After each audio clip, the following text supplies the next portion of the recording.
Hello friends, welcome back to my YouTube channel knowledge update. आज हम बात करेंगे हैप्पी हाइपॉक्सिया बीमारी के बारे में। जो कहने को तो इस बीमारी के नाम के आगे हैप्पी हाइपॉक्सिया है, लेकिन ये इतनी खतरनाक है कि किसी भी व्यक्ति की जान भी जा सकती है। तो आइए जानते हैं कि हैप्पी हाइपॉक्सिया क्या है और इसे साइलेंट किलर क्यों कहा जाता है। तो शुरू करते हैं आज का वीडियो। कोरोना महामारी की दूसरी लहर आए दिन ही मरीजों में एक के बाद एक नई बीमारी को जन्म दे रही है। अब तक कोविड की चपेट में आने से सुना था कि इसका लंग्स पर असर पड़ता है, लेकिन असल में ये वायरस हमारे पूरे शरीर को खोखला कर रहा है। इस महामारी की चपेट में आने के बाद किसी के शरीर में खून के थक्के बनने शुरू हो गए हैं, तो कोई डायबिटीज़ का मरीज बन गया है, किसी में ब्लैक फंगल इन्फेक्शन के लक्षण दिखने लगे, तो कोई अपनी गंध और स्वाद खो बैठा। अब इस महामारी का एक और लक्षण सामने आया है। कोरोना वायरस का ये नया लक्षण डॉक्टरों से लेकर वैज्ञानिकों तक को डरा रहा है। कई ऐसे मरीज आ रहे हैं जिनमें तनाव या सांस फूलना जैसे कोई संकेत नहीं, लेकिन जांच करने पर उनका ऑक्सीजन लेवल इतना कम मिलता है कि उनकी मौत भी हो सकती है।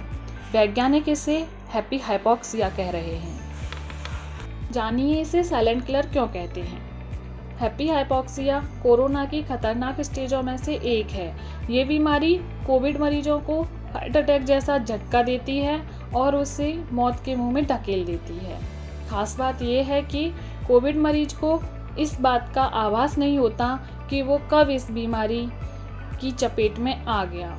कोरोना मरीजों में शुरुआती स्तर पर कोई लक्षण नहीं दिखता। यही वजह है कि इसे साइलेंट किलर भी कहा जा रहा है। तो आइए अब देखते हैं कि वैज्ञानिक इसके बारे में क्या कहते हैं। डॉक्टर्स के मुताबिक ये मामला काफ़ी पेचीदा है। इन मरीजों में ऑक्सीजन का सैचुरेशन लेवल 30 से 50% तक रहता है, जबकि सामान्य हालतों में ऑक्सीजन का सैचुरेशन लेवल 94 से 98% तक होता है। इससे कम या ज़्यादा बहुत खतरनाक है। डॉक्टर्स के अनुसार ये अब तक निमोनिया या श्वसन तंत्र से जुड़ी किसी बीमारी में नहीं दिखा। लगभग हमेशा ही हाइपॉक्सिया यानी शरीर में ऑक्सीजन का स्तर कम होने पर आने वाले मरीज काफ़ी ज़्यादा बीमार दिखते हैं। वे सामान्य बातचीत नहीं कर पाते हैं। वैज्ञानिकों का एक तबका यह भी मानने लगा है कि हो सकता है कोरोना वायरस शरीर पर ऐसे हमला कर रहा हो और किसी ऐसे तरीके से ऑर्गन डैमेज कर रहा हो जिसका कोई बाहरी लक्षण ना हो और मरीज की मौत हो जाए। अब जानते हैं कि किस कारण हैप्पी हाइपॉक्सिया होता है। वैज्ञानिकों के मुताबिक हैप्पी हाइपॉक्सिया का प्रमुख कारण फेफड़ों में खून की नसों में थक्के जम जाते हैं। इस कारण फेफड़ों को पर्याप्त मात्रा में ऑक्सीजन नहीं मिल पाता है, जिसके चलते ब्लड में ऑक्सीजन सैचुरेशन की मात्रा कम हो जाती है।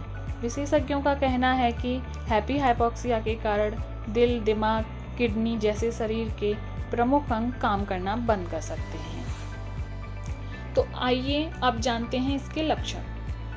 हैप्पी हाइपॉक्सिया से पीड़ित व्यक्ति के होठों का रंग बदलने लगता है, वो लाल से नीले पड़ने लगते हैं। इसके अलावा त्वचा का रंग भी लाल या पर्पल दिखने लगता है। यही नहीं, पसीने में भी पीड़ित व्यक्ति का रंग बदला हुआ नजर आता है। ऑक्सीजन का स्तर काफ़ी कम होने पर सांस लेने में परेशानी लगती है। मस्तिष्क में ऑक्सीजन की कमी से कोशिकाएं क्षतिग्रस्त होने लगती हैं और दिमाग भी चिड़चिड़ा होने लगता है।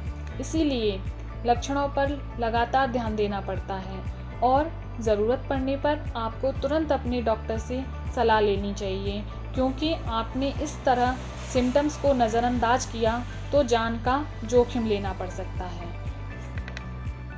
तो ये थी हैप्पी हाइपॉक्सिया के बारे में थोड़ी सी जानकारी। यदि आपको ये वीडियो पसंद आई हो तो प्लीज़ मेरे चैनल को लाइक और सब्सक्राइब कीजिएगा। Thank you for watching. Bye.